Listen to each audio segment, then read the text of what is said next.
ಸರಿಯಾಗಿ ಕಂಡ ಆ ನಿರ್ಧಾರ ನೇತನ್ಗೆ ದೊಡ್ಡ ನಗರಕ್ಕೆ ವರ್ಗಾವಣೆಯ ಅವಕಾಶ ಸಿಕ್ಕಿತ್ತು. ಉತ್ತಮ ಸಂಬಳ, ಉತ್ತಮ ಹುದ್ದೆ, ಉತ್ತಮ ಭವಿಷ್ಯ, ಕನಿಷ್ಠ ದಾಖಲೆಗಳಲ್ಲಂತೂ ಹಾಗೆಯೇ ಇತ್ತು. ಅವನು ಇದರ ಬಗ್ಗೆ ಹೆಚ್ಚು ಪ್ರಾರ್ಥಿಸಲಿಲ್ಲ.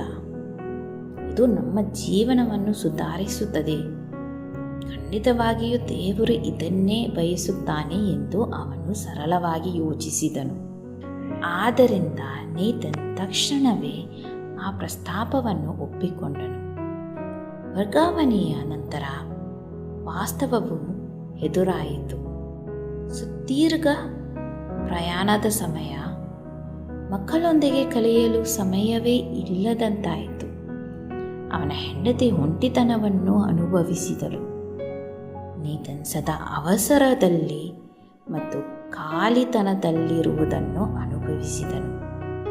ಒಂದು ರಾತ್ರಿ ಎಲ್ಲರೂ ಮಲಗಿದ್ದಾಗ ನೇತನ್ ಒಬ್ಬನೇ ಕುಳಿತು ತನ್ನ ಬೈಬಲ್ ತೆರೆದನು. ಅವನು ಅನೇಕ ಬಾರಿ ಓದಿದ್ದರೂ ಎಂದಿಗೂ ಗಮನ ಹರಿಸದ ಒಂದು ವಚನದ ಮೇಲೆ ಅವನ ಕಣ್ಣು ಬಿತ್ತು. ಎಫೆಸದವರಿಗೆ 5:17.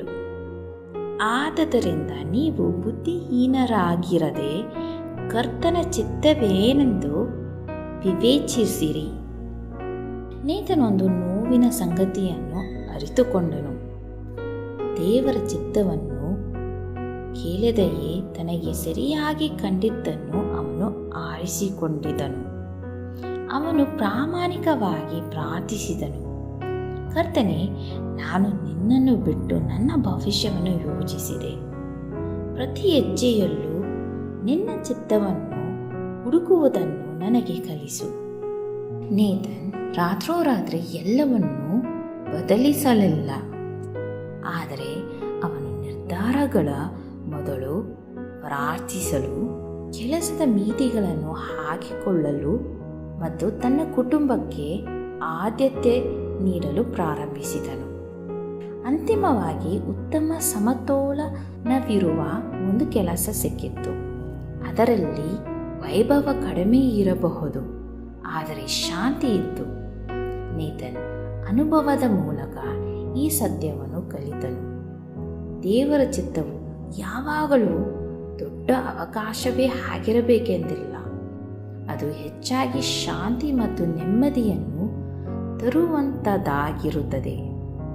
ಪಾಠ: ಪ್ರತಿ ತಾರ್ಕಿಕ ನಿರ್ಧಾರವು ದೇವರ ಚಿತ್ತವಾಗಿರುವುದಿಲ್ಲ. ನಮ್ಮ ಎಲ್ಲ ಮಾರ್ಗಗಳಲ್ಲಿ ದೇವರ ಮಾರ್ಗದರ್ಶನವನ್ನು ಹುಡುಕಿದಾಗ ಮಾತ್ರ ಜ್ಞಾನವು ಬರುತ್ತದೆ. ಆದದರಿಂದ ನೀವು ಬುದ್ಧಿಹೀನರಾಗಿರದೆ ಕರ್ತನ ಚಿತ್ತವೇನೆಂದು ವಿವೇಚಿಸಿರಿ. ಎಫೆಸದವರಿಗೆ 5:17.